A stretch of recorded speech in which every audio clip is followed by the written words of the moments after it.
All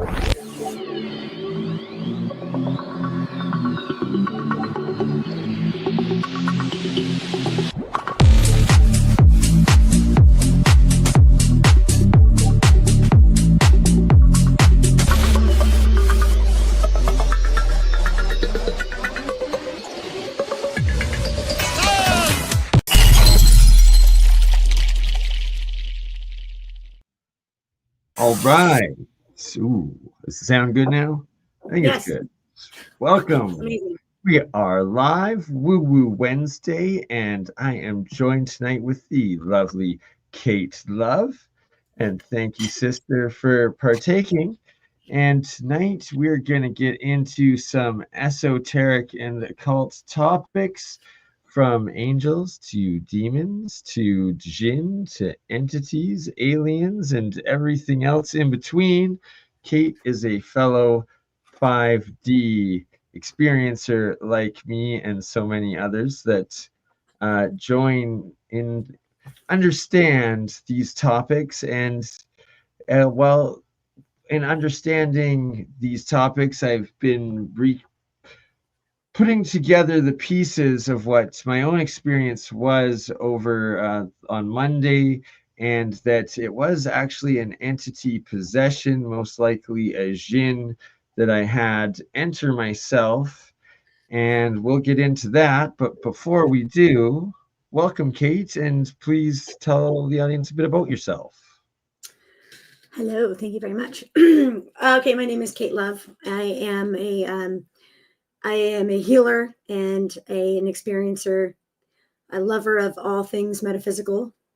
And I'm excited to be here and share my opinions on whatnot, on my experiences. There's so many, and I always have so many things to say. So I'm ready to do it. And we met through Julia, and you were part of my crypto media team at Teslatech this past summer, and we're going to be doing it again next year. And that I got to know you a little bit through there and in interviewing others with you, and that you yourself are a presenter at many of these conferences in regards to your experiences with different, well, right. It was life-changing. Like, it really was. Like, I got to the things I learned and experienced, the people I met. It was so amazing. I'm so grateful for that. Oh, I know. And you and Dale completed the team and made the team. It was absolutely epic. And right, he came through like, yeah, he really did. He came through for sure. Big time. So when I'm down in California later in December here, I am going to definitely be stopping in and visiting with you too. And so let's get into a little bit of just for reference, a couple of your past experiences with different entities. Well, with entities, as far as entities go, I've had countless experiences with them. And every time I have a channeling experience, they teach me something.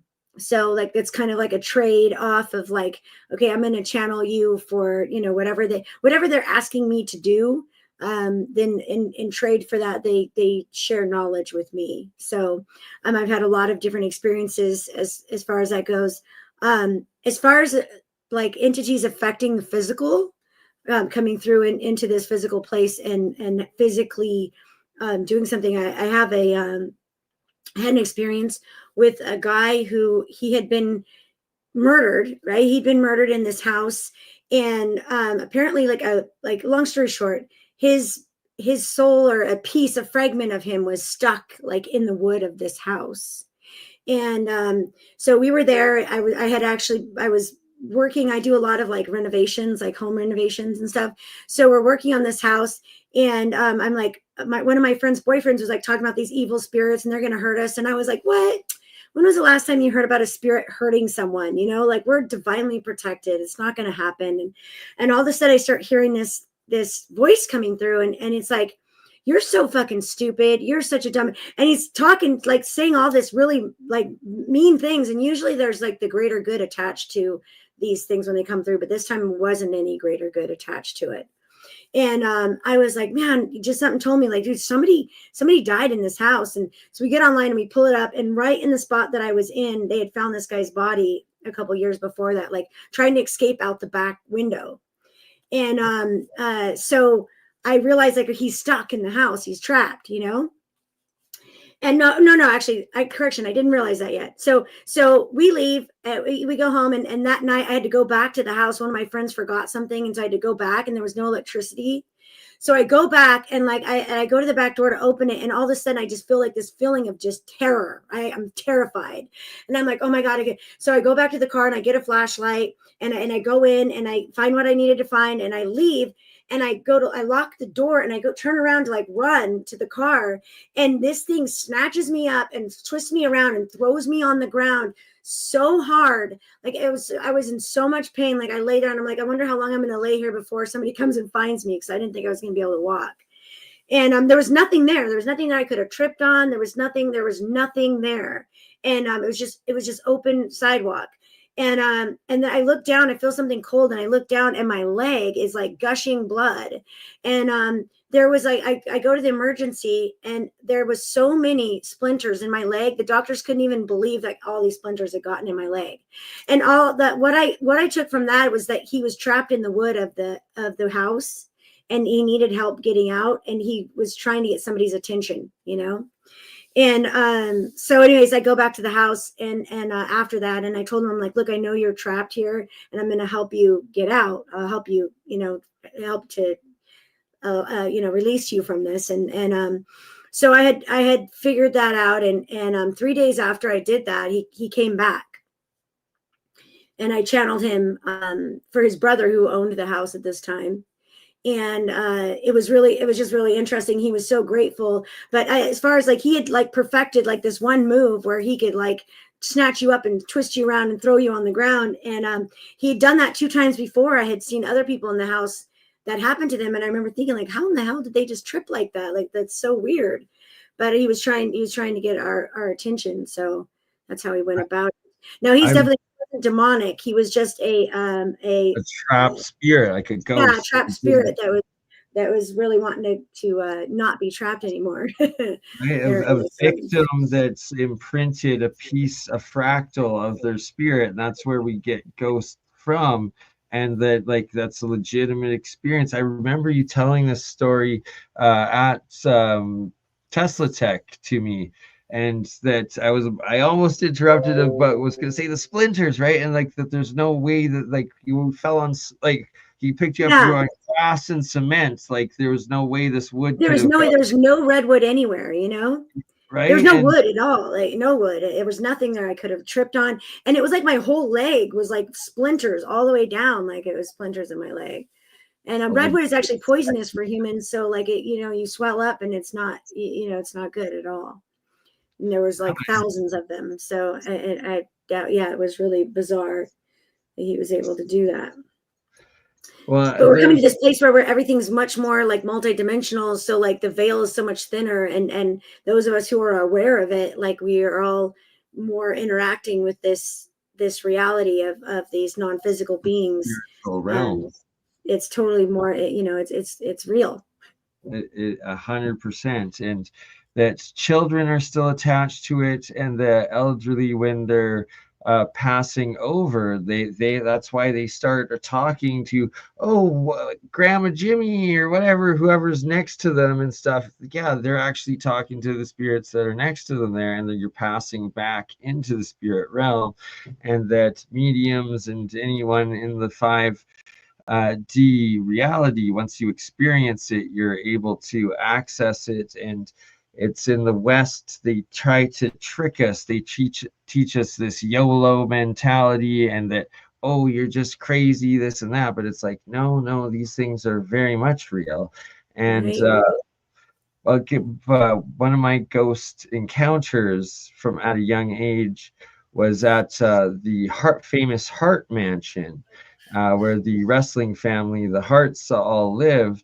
And that there was a few of them that had died there. But before that, there was this Italian family that had been murdered there in like the late 1800s. And before that, it was actually this rural hospital for the Springbank region, and that's even written out of their history now. But I was good friends with Tanya Hart, who is my age, and she'd have me over there lots of times and like told me the history, like growing up. And she always warned, don't look in the one mirror at the top of the stairs. And at this one party in grade 7, my friend Bobby looked into it. He shrieks, he falls backwards down the stairs, breaks his leg, tells us What? about. What happened? What happened when you looked into it? Well, so then I was curious, and the next time I was over there with Tanya, and she's like, "Do you really want to see?" And I was like, "Yes." And she took me up to it, and this horrid scream, yeah,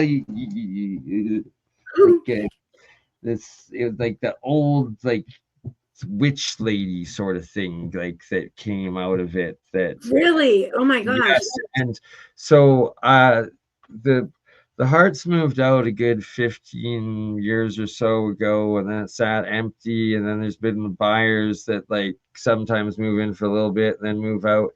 And there's been lots of times that the Hart Mansion has sat empty since then. And I've taken about 5 different people now at like the heart of winter. There's no lights on. There's snow on the ground with no tracks. You can see that nobody's been in this house in months. And she appears in the top left 3rd-story window every single time, and Wow. it's visible for all to see. That's a trip, huh? Yes. Now I wonder, now that would be like a kind of like something I have discovered is that a lot of times these hauntings are like energetic imprints. It's kind of like a recording that just keeps like it keeps playing itself over and over again, right? Oh, absolutely, right. And like because Tanya told me, like, as when I was a kid, she's like, yeah, she's actually pretty nice to me, but she like uh is angry at everyone, sort of thing. And it's like, I think it's like the old grandma of the Italian family that got murdered, or maybe someone that died when it was a hospital, who knows. But it's like it had been there her entire life, that like she grew up with, sort of thing. And like, Yeah, that's wild. That's wild. Yeah, there's a place here in Northern California where this guy murdered his family, and people go there. It's like it's an attraction. Like Unsolved Mysteries has done a bunch of shows and stuff. And at night you can hear this happening over and over again. Like, and that's terrifying to me. I don't want to have any part of it. But I know that it's like a recording. It just keeps playing itself over and over again. And I knew a guy that had a show. He had one of those ghost hunter shows. And he said, I asked him once, I said, well, when you find these ghosts, like they had this spirit box that they would talk to the spirits through. And I'm like, when you're asking them questions, are they answering the questions from a one life perspective of like a human being perspective of somebody, or are they answering the questions from an all-knowing being perspective of like, once you're on the other side of the veil, you know what I mean? You're going to answer questions differently. And he was like, wow, he's like, I'm gonna have to get back to you on that. I'm not sure. And so the next day he calls me up and he's like, they're answering from a one being perspective, you know, it's just that. So it's, you know, and I'm like, well, okay, so it has to be like it's like a piece of that person or a piece of that experience, you know?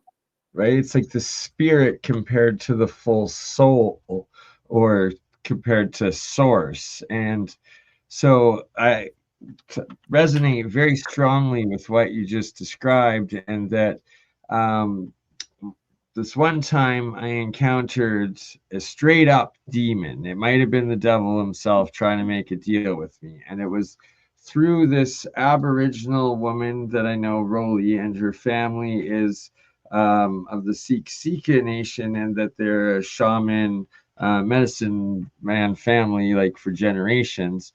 And that this one time she came over, and there's like a bunch of partying people, and someone offered her this line of ketamine, and she did, and so she was always schizophrenic, and that she was one of the last survivors of the native residential schools where they were abused and stuff. Like, she was taken away from her family, put into the residential school. Very famous genocidal thing in Canada that they're trying to now make up for. But she was actual victim of it, and that her family still is like this shaman family that travels between the U.S. and Canada in the Siksika nations. But so when she did this ketamine, she looked across the room and looked at me, and she's like, "Wow, Bernie, this is the first time I've ever had full control of my thoughts, and the voices have all stopped." I was like, "That's amazing, Rolly." And like, then I like went and sat next to her, and then all of a sudden, just like that, the pupils went completely dilated.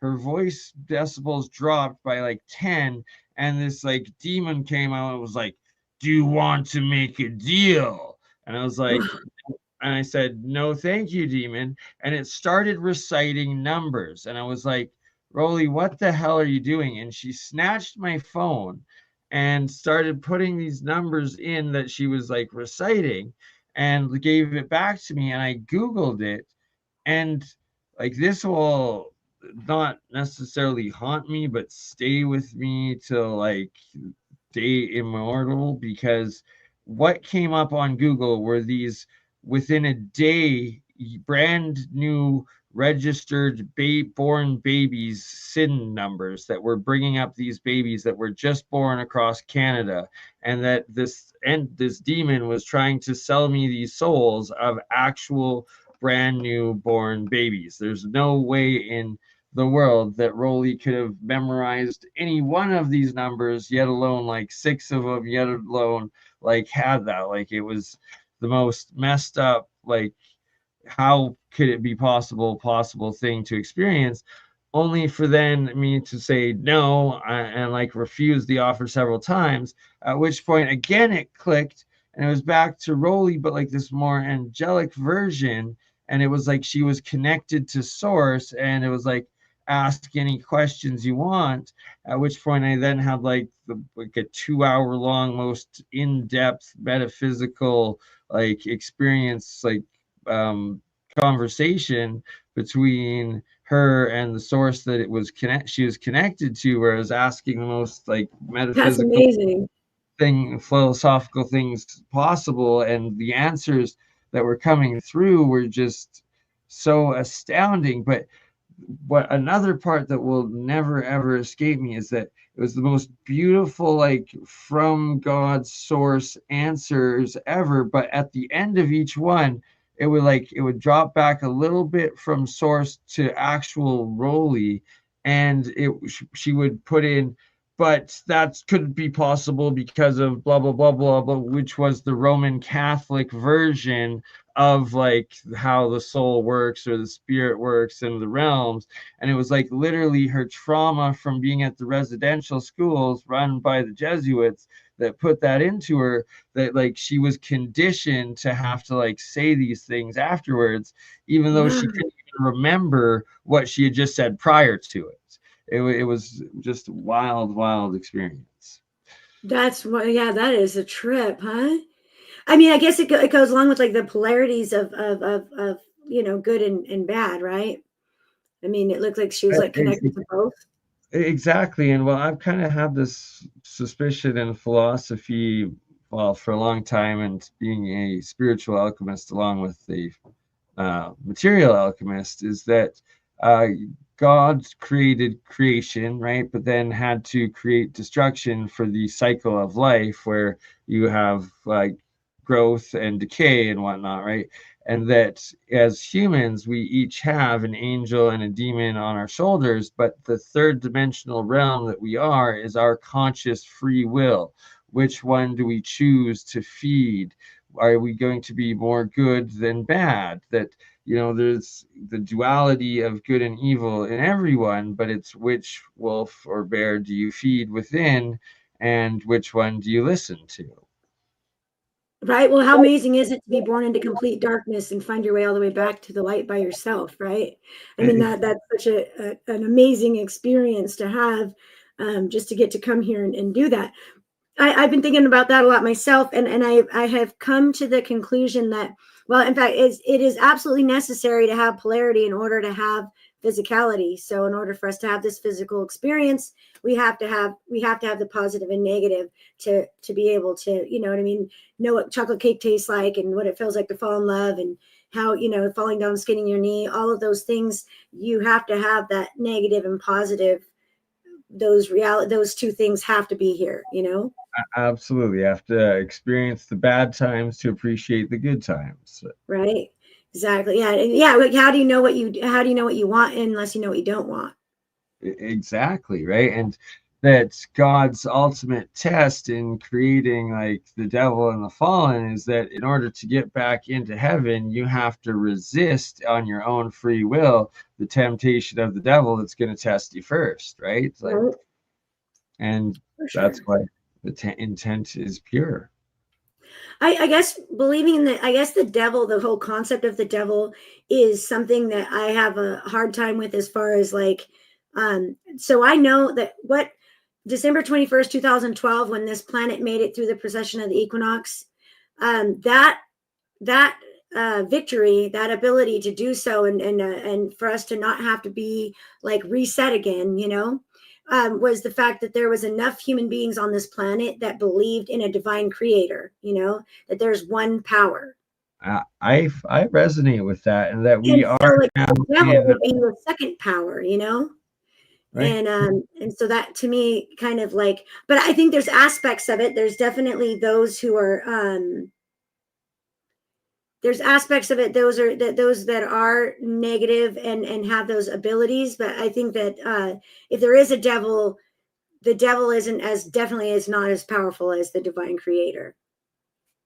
Oh, absolutely, of course, right? And that's the whole thing, and that we all are like created in the image of God. We all have a piece of God within us, and that connection to the divine spark of consciousness that is source, and that it's the pure white light, and that we were in a yellow dwarf sun slightly off from the pure white up until 2012, and then 2012 hit, and now it's a white pulsar sort of sun that is coming through, and it seems, you know, is that the pure full divine light? Have we connected back to pure source sun? And that as we shift further into this new age and the light continues on, and that's why we're seeing these insane aurora borealises all the way through the US and stuff. And they're like, why is this happening? Oh, the sun's in a new crazy cycle. It's like, yeah, because it's no longer its old yellow dwarf. It's now this white pulsar. That's why it's white, and that's why it is pulsing. So yeah, and I remember the sun looking different. I remember driving home from taking my kids to school and looking at the sun and thinking, that is a different sun. Like that sun is not the same sun I've been looking at my whole life, you know?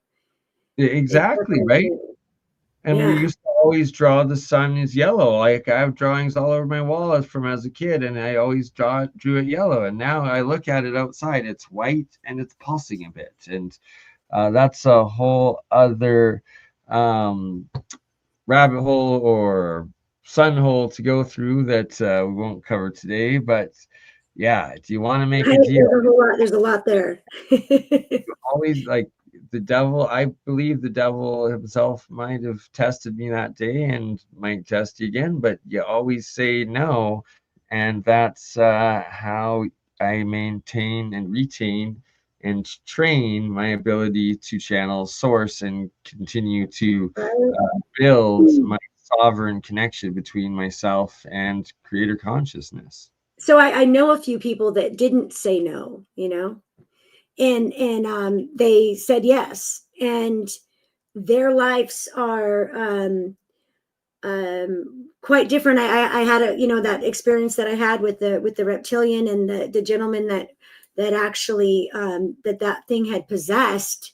He had sold his soul, And I think that's why it was so easy for them to possess him, you know? And isn't that interesting, right? That someone that sold their soul to the devil, and then it's like the reptilian negative entities that then are able to manipulate, control.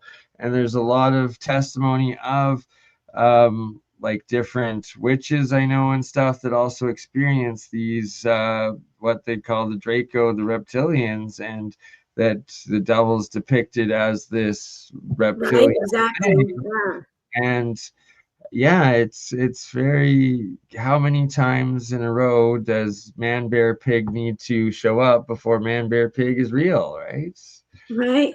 Oh, believe me, I've had, my life is consistently affected by the reptiles, and you know, and it's kind of, it's like one of those things where I'm like, you know, shouting from the rooftops trying to get everybody to believe me, when really I guess I just have to, like, you know, relax, and but I mean the things that happen is just, it's just, yeah, really insane. And I know that I'm a focus. I remember when I became a focus of theirs, you know, and they, once they realize that you are emitting light, and that you are part of this group of souls that are emitting a frequency that is basically the where they can't exist. They can't exist in our frequency that we are emitting, you know.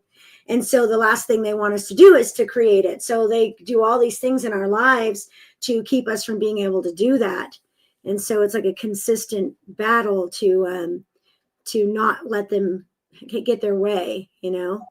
Right? Like they feed off the negative energy, and they're what essentially could put us into like the negative depression spiral sort of thing. And then you know, they say there's psychosis and schizophrenics and whatnot, and it's like, well, potentially they're just attached to these entities and Right. voices. That's what these voices are all along.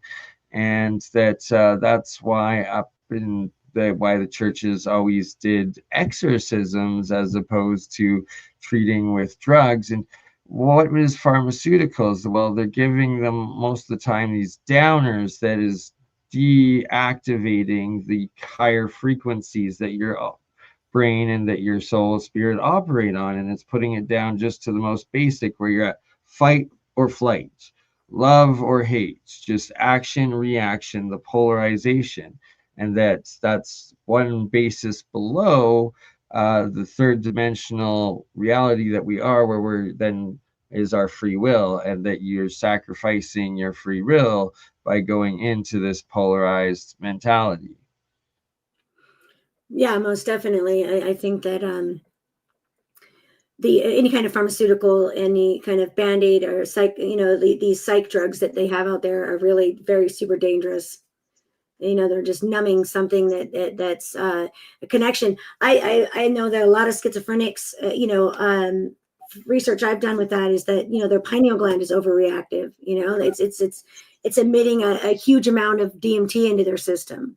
Oh, I was unaware of that. And Mm. imagine that, the pineal gland, the third eye, where supposedly the consciousness enters and exits the body, and the DMT to the spirit realm over activating.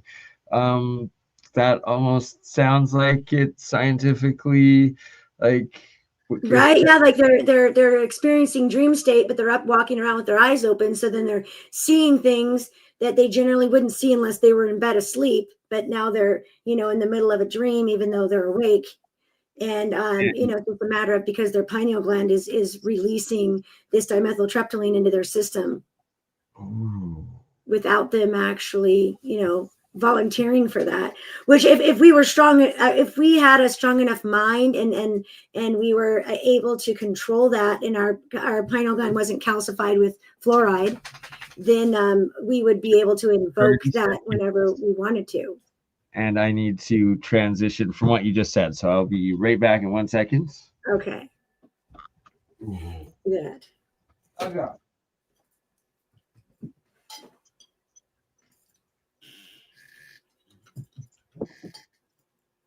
All right. I think I got the camera. Okay. So, what you just said about half awake and experiencing it, and this is now the perfect transition into my potential demonic possession or Djinn possession that I myself have figured out was what I experienced on the Monday, and that I was first it came to the conclusion with my dad that my dad has seen me where I'm like this half zombie where I stay awake for 3 days at a time, and by the third day I'm able to channel, like, because I call myself the cosmonaut because it's like my half my brain is out connected to source and the universe and whatnot, and that's when I get the best scientific breakthroughs. My dad's seen me like that 100 times, and it's like, I'm slow, I'm half slow because I'm tired, I'm drinking coffee, whatever, but like I'm normal, I'm me, and that's how, like, literally will call me Nikola Tesla at that time, at those times, because I guess that's what Tesla did, and I'm just channeling science or source code and alchemy and stuff, compared to what he experienced and saw me as on Monday night or Monday morning when I woke up out of like this deep sleep after being awake for 3 days after working this music festival. I'd slept for somewhere between 3 to 6 hours, and that I was essentially that it was a sleepwalking, right? So it was my subconscious was in control, not my conscious. And he was like, that was not you whatsoever. And like instantly assumed that I was on drugs, which I wasn't, and like went to the hospital, got blood tests, proven not on drugs, and the rest of it. But that since we've been talking about it and figuring out what happened since then, we first came to the conclusion that it was like I was sleepwalking and it was like a night terror sort of thing. And that as a child that I used to get them once in a while, and like it was no thing, just never happened as an adult. And from there, and so that ties into exactly what you had just talked about being half awake, but that you're asleep and seeing things as opposed to being awake and accessing the dream world from the consciousness, like that I'm able to do when I stay up for a few days, sort of thing. And it's sun gazing and meditating are key parts, and that you have to like meditate and not fall asleep, but like take rest for like an hour at a time, a couple times throughout the day, are key parts of this process and how I'm able to do So it. you're doing, when you're staying up for these days, you're doing sun gazing also during that time. Yeah, I do sun gazing and I consume the ormus and I meditate. So it's a process, right? So how it originally started is that I used to work. Well, I'm hopefully setting up. Leaving in 6 hours. My God. So flying out to Kelowna to 6 hours time to hopefully set up or figure out business to reset up my silk screening machines, silk screening business, printing shirts. Before I got into podcasting, that was my main business for 15 years. And I would get these contracts for music festivals, and then I'd also be my own vendor. So I would often be up for like 2 days straight at right before the festival because they'd be calling me wanting extra stuff. Other artists would call me, try to get extra stuff. So it was just this nonstop ridiculousness of having to stay up to get the deadline printing done for 2 days. Then I would actually have to drive to these festivals, and then I'd get to the festival, and then I'd have to set up my vending tent so that I would meet the deadline of it being open and ready. And then I would pass out for a day because I'd have my employees there to work it and run it and whatnot, and I could finally rest. It was just like how things went and how I like got into these cycles of being awake, working for 3 days, then sleeping for a day.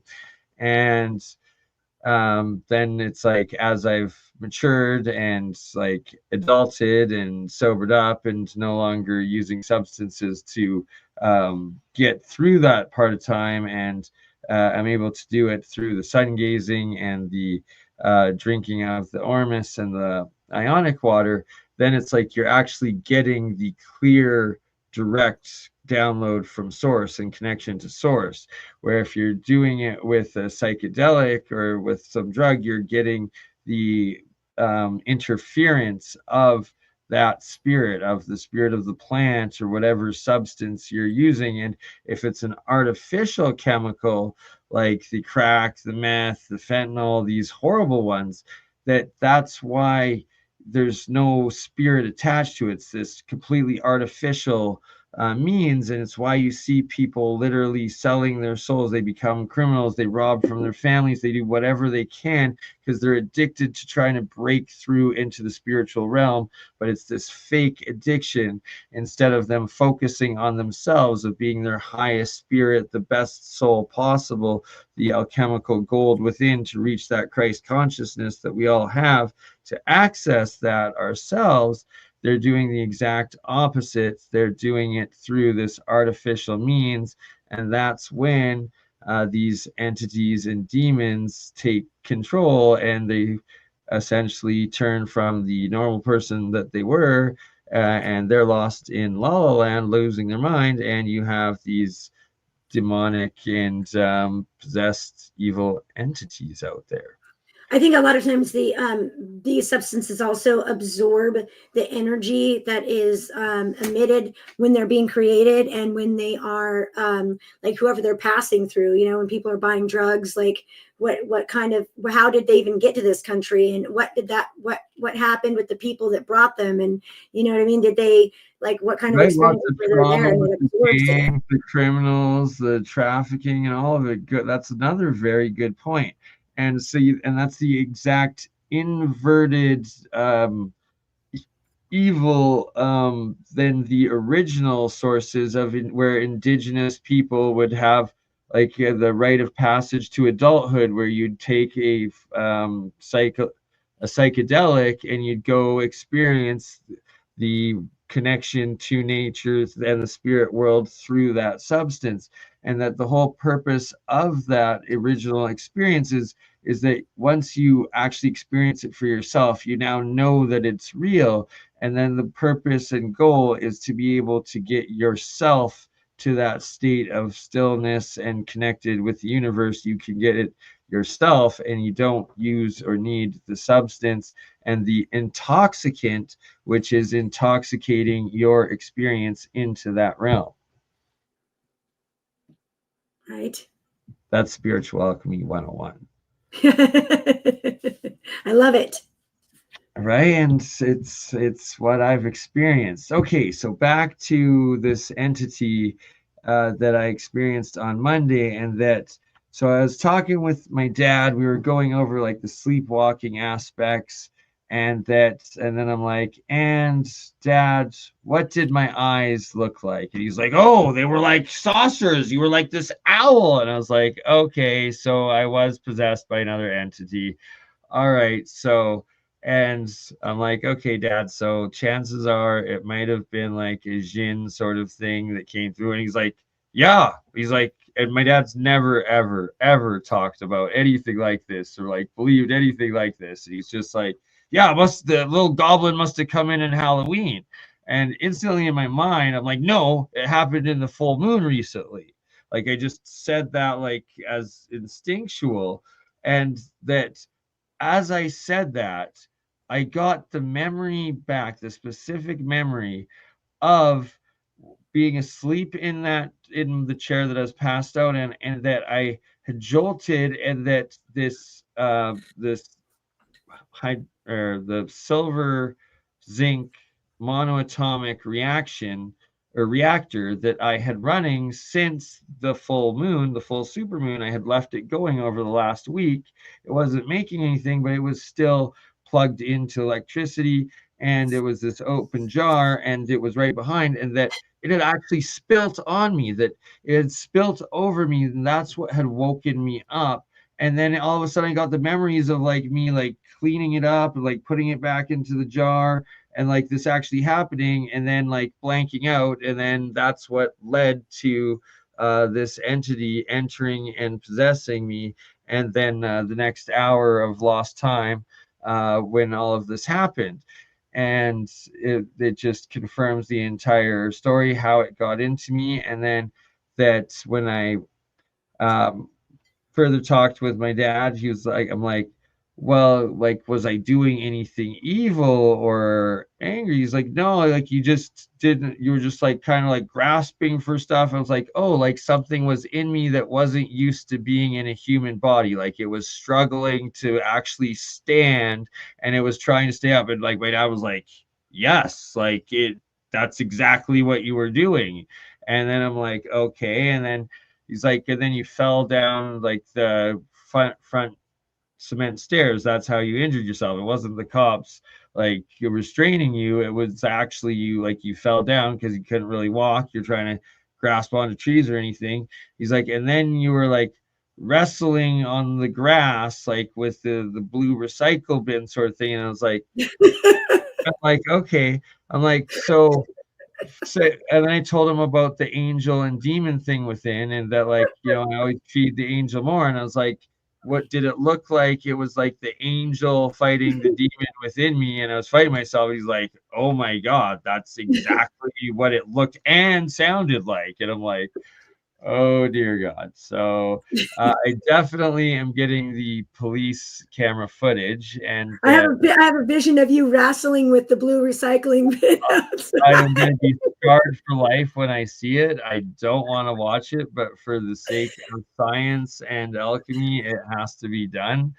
Uh, so, and then like my dad's like, yeah, like you weren't restrained by the police whatsoever. You were like extremely like they were polite to you. You were very receptive. Like all your injuries were from yourself, and like Well, he's why like, did the police come? How were they? Why were they there? well, my dad called the ambulance because he's like, he didn't know what the heck was going on. He like, I'm out of my mind. Like he thought like No.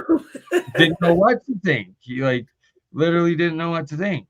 And because he's seen me 100 different times where like I'm a zombie, tired, been up for days, but it's like he Mhm. hadn't seen me as like sleepwalking night terror sort of thing since I was like 14, right? So that's the last thing he's gonna think. And then my pupils completely dilated like owls, like thinks I'm probably on drugs or something, doesn't know what's going on. And it's like, so when the paramedics came, they then gave me some sort of tranquilizer, which put me out, and I fell back asleep. To which I woke up within 5 minutes of departing my house in the back of this ambulance. And I just woke up completely back to being Bernie and normal. And all the paramedics were astounded. They're like shocked. They're like, oh, hello. I'm like, hey, like, yeah, my name's, gave my full name, like date of birth, address, literally to the day and what it was. And they're just, they're shocked because like this has never happened before.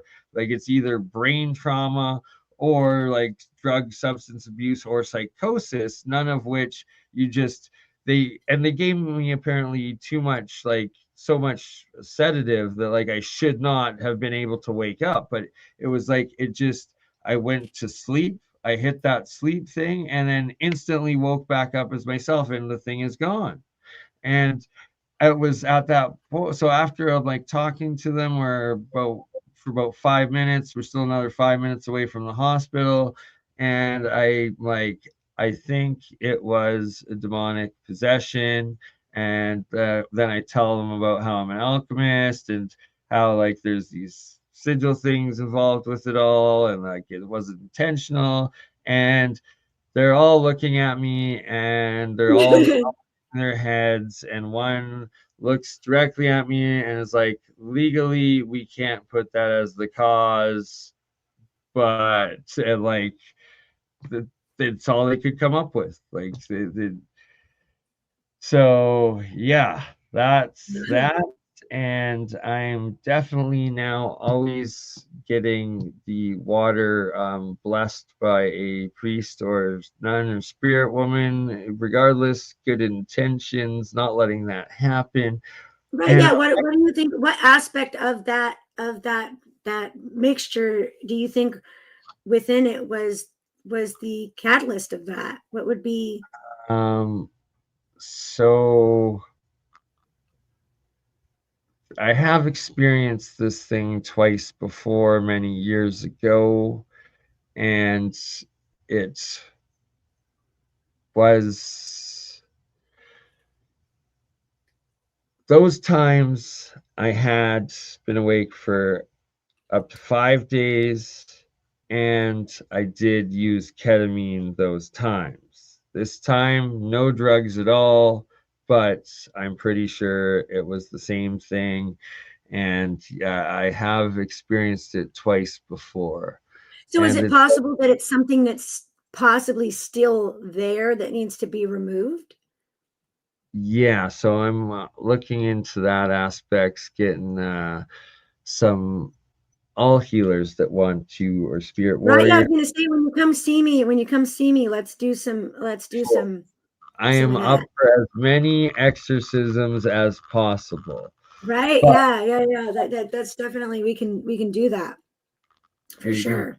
exactly. And yes, but like I said, right, it's like there's the duality, and if we all have an angel and a demon within us, is it that there are these little entities, and it didn't seem like evil any of the times. It seemed like it was the the most effed up part of the vision it gives me is that it's trying to connect back to the sun, which is source, and it's desperately trying to give the message that the conscious simulation can't be rebooted this time because it will kill all conscious thought forever.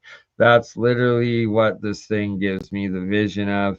It's freaking terrifying. And yeah, Well, so, it's okay. Well, I mean, I sweet. think that goes back to what we were talking about earlier when you say reboot.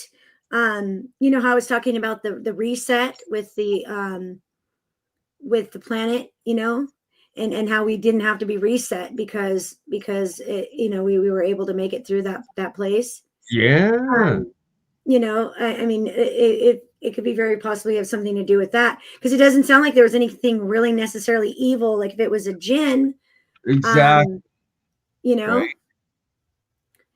it could be a block. Like you have a block in a shot in your chakras, maybe like your crown chakra. There's a block that's hindering your connection to the sun. You know, Th- This, right? You're giving me a lot to think on. And it's like, especially if you had been spending time sun gazing. right? If you've been sun gazing, Yes. Well, I started sun gazing after the very first experience that I had with this thing, like 6 or 7 years ago. So, that's always been the message, even Yeah. before when you came in contact with it. That's what you felt. Yeah. And it's like it gave me the message the second time. And then it's like it kind of put that same message in again this time. And it's like I was trying to reach for the sun as I was like trying to make it outside my house. It was weird. Huh. Well, I mean, the sun's so powerful. I connect to it every day, and it's definitely, like how Bob Greenyer was talking about how he had proven the reincarnation with the DNA, yep. and hit the connection to the sun and the DNA, and that that's the DNA is our DNA is this antenna that connects us to our Akashic records. And our Akashic, I believe that our Akashic are that the sun, it's all within us, most definitely. That all happens within. However, it's also the sun connects us to that. I believe. I fully agree. And Nassim Haramein's work also goes deeper into it, and in parallel with that, as does Dan Winters. All three get into the science aspects around that. And yes, I do have a spiritual prayer group with an actual priest, with an actual shaman, and a couple others and they usually do a really good job, and they try to scan over me and keep over me, and it's I swear it had to be okay. One last key part that I have to include in the story, which was real, and it's all part and parcel. It was like the night before I came into my studio, and there's one strip of LED lights that are flashing, like you can see right now. flashing right there. And I usually leave them like that, or I have them in like a very slow strobe. And I always have UV lights on because the UV light spectrum, it's what the angelics seem to appear in, and it's like it goes towards the white light, and inverse of that is infrared, and that's the one where the demons are told to be experienced, whether it's night vision in infrared that they had them, and there are lots of stories about that in the 60s with US technology and stuff. But so it's like I've always just thought the blue equals spirit. Oh yes, and also cobalt, which is like the UV lens, lets you see your aura, right? So that it's like I think the blue is more the angelic, the red is more the negative entities. And all of a sudden, the night before this happened, when I came home, that strip of lights for the first time ever is just straight red, and it was just red. It was just on as red, and I was thinking weird, and I'm like, should I leave it on as red? And I'm like, that might be demonic. And in my head, I thought, you know what? Let's do an experiment and test this. And I did leave it on red, and well, now, like Now we again, see what happens there. Right? Yeah, I mean, it was obviously enough to scare your parents enough to call the ambulance. So, I mean, and that's like my dad had to, because like I was like I fell down, I couldn't walk. I like it's regardless of whether it was an actual other entity or it was just like the history I had as a kid of sleepwalking and night terrors. It's that the subconscious was in control, and that the conscious mind is active, but it's the subconscious that's interacting with anything. And thus couldn't walk, so I fell down. I injured myself on the cement stairs. I was like trying to like hold myself up with trees, scratching myself, like just it wasn't me, and it was my subconscious or something else coming through it, regardless, not normal. uh yeah, Bernie, something that didn't know how to use a human body, right? exactly, right, exactly. And Yeah. that one blew my dad's mind when I explained that part. And he was Yeah, and like, the pupil thing, like having your pupils huge like that, like that's, I mean, generally to me that means that that you're not in there. The spirit isn't in there, like your own soul is out in the astral somewhere, yeah, and see, yeah, and it's like I can get in between when I stay up for 3 days, and then it's like I'm able to start seeing more, and I'm able to start seeing auras around people and stuff like that. So it's that it's increasing the light wave size that that's entering and exiting through your eyes and I guess your soul, and yeah, it's all part and parcel to it. Yeah, And I then get it. I get that. I definitely know that feeling of like it's like this flow state that you get into once you've been up long enough, and it's. I understand why. I understand the need for it. and it's combining it in healthy manners, and the sun gazing and the drinking of water sort of thing, but never pushing too far, because well, never spilling alchemy on yourself while sleeping, coming out of it. My god, that was freaky. Mm-hmm. All It right, sure is. well, we got. I'm probably should cut it down at an hour as it's getting late, and I have to be on an airplane in 6 hours. So what's some closing thoughts, Cate, and also your links or social media? I am closing thoughts. Oh well, I can't wait. I can't wait for us to see. When I see you in person, I'll definitely. In fact, I will state this: when I see you in person, I will be able to feel out exactly, at least what through my own perception, like what exactly that is. If you do have something attached, or if it's just some aspect of yourself. I'm kind of thinking not though, because if you didn't know how to use your body, I mean, you've been in that body now for all these years, right? So, Exactly. So kind of like what, something else jumped in. so and like in reading the ancient alchemical texts and practices and the sigils and spells that are within them and breaking down the metals that I was doing in this process, it's literally you it states in the alchemy teachings that there are these entities that exist at the barriers of matter, consciousness, space, time, and matter. It So is what I wonder what aspect of those metals needs to connect to the sun, maybe. maybe all the monoatomic gold I'm drinking because gold is the sun, so that could Yeah. too. I've Yeah. always felt like gold was like when the sun shines on our bodies, and then you know how they say that the planet Earth is a library planet, right? That it holds information.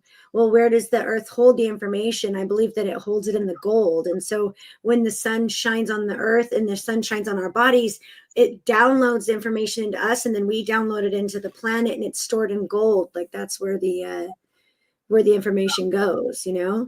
Absolutely. And it's like they use gold in solid state hard drives. And my purple gold, it starts out as white monoatomic gold, but then Uh-huh. I put it into the summer solstice sun, and then it turns into this purple gold, which means that the sun rays are actually turning into physical photon particles, and it's physical photonic sunlight particles combined with physical gold particles that make this. So this is actual light and gold that I am Yeah, that's consuming. amazing. Do you sell that? Apparently it goes for like 9,000 an ounce. Yeah, right, Emma. I have yet to, and I do use 24 karat gold to make it. The deal I have is if you send me 2 pieces of pure 24 karat gold, I will make it, but I keep half and you get half back. And that, I guess, is half the price of what it would be for, selling it at 9,000 an ounce. But Right? So, for okay, you, one more question about that. You know okay. you had told me that colloidal silver wasn't colloidal silver, that I was using the wrong term. What did you say is the right term for that? Okay, so if it looks like this and is blue, that's colloidal silver, or if it's got metals in it, that's colloidal silver, and it refers to the little nano pieces. And the Yeah. water that we drink, that is the ionic silver or the ionic gold. And that's when the monoatomics dissolve back into the water. That's the good stuff, and it's called ionic. And then Ionic silver. Okay, so when making ionic silver, are you using the same process to make the monatomic to make that gold? yes, absolutely. I use the same in in all of the processes. Awesome. I'm gonna get me some. I'm gonna make me some of that there gold. I'm Right? really good at making the silver, but I haven't made any gold yet. So So just like the silver is attached to the moon cycle and makes a bunch on the full moon and none on the empty moon, the sun I figured out is attached to gold, and you have to make it during the day while the sun is out, and that's when it makes the monatomic. If you do it at night, it turns to this black oxidized stuff, and you're literally wasting your gold. So really yeah, interesting. I will teach you how to do it while I'm down there in California because I will be visiting. I would love And that. I would love that. In fact, I'll 100%. hold you to that there. Oh, I will hold you to that. Yeah, I would, because I would love to figure that one out, you know? I So, will. but I it's promise. the same thing as DMT, because, you know, when you're processing that, it has to be in the dark generally, or not in direct there. You can't put any direct sunlight on it, but I guess that goes along with the whole, you know, the DMT grows. I mean, it comes from the root of the bark, and I guess it's only the bark of the root because it is underground and it's not in the direct sunlight. Interesting. And then it's made in the body by the pineal gland. Right? I know. That's going to be a topic for a whole other show, and we're going to do many more with Miss Cate Love. And Cate, thank you for joining. And thank you. What's your social media? Because you do so many different little inspirational videos, and you're a presenter at so many conferences. How can people follow you? I'm the Sovereign Priestess on YouTube, and then on TikTok it's Divine Alchemy. Cate Loves Divine Alchemy on TikTok, and Instagram. I believe it's just Cate Love on Instagram. Cate Love. Cate Love. Generally, you can find me on all platforms. And she is Cate Love, the Cate Love, lovely Cate Love. It was a pleasure. Yes. We will do this again, and can't wait to see you in a month or so. Until then. Look forward to it. Thank you so much. And thank you, sister. I'll talk to you soon. You shall. You crazy mother. Yeah. It's just BurnEye. BurnEye just like last week, huh? Weekend at BurnEye's.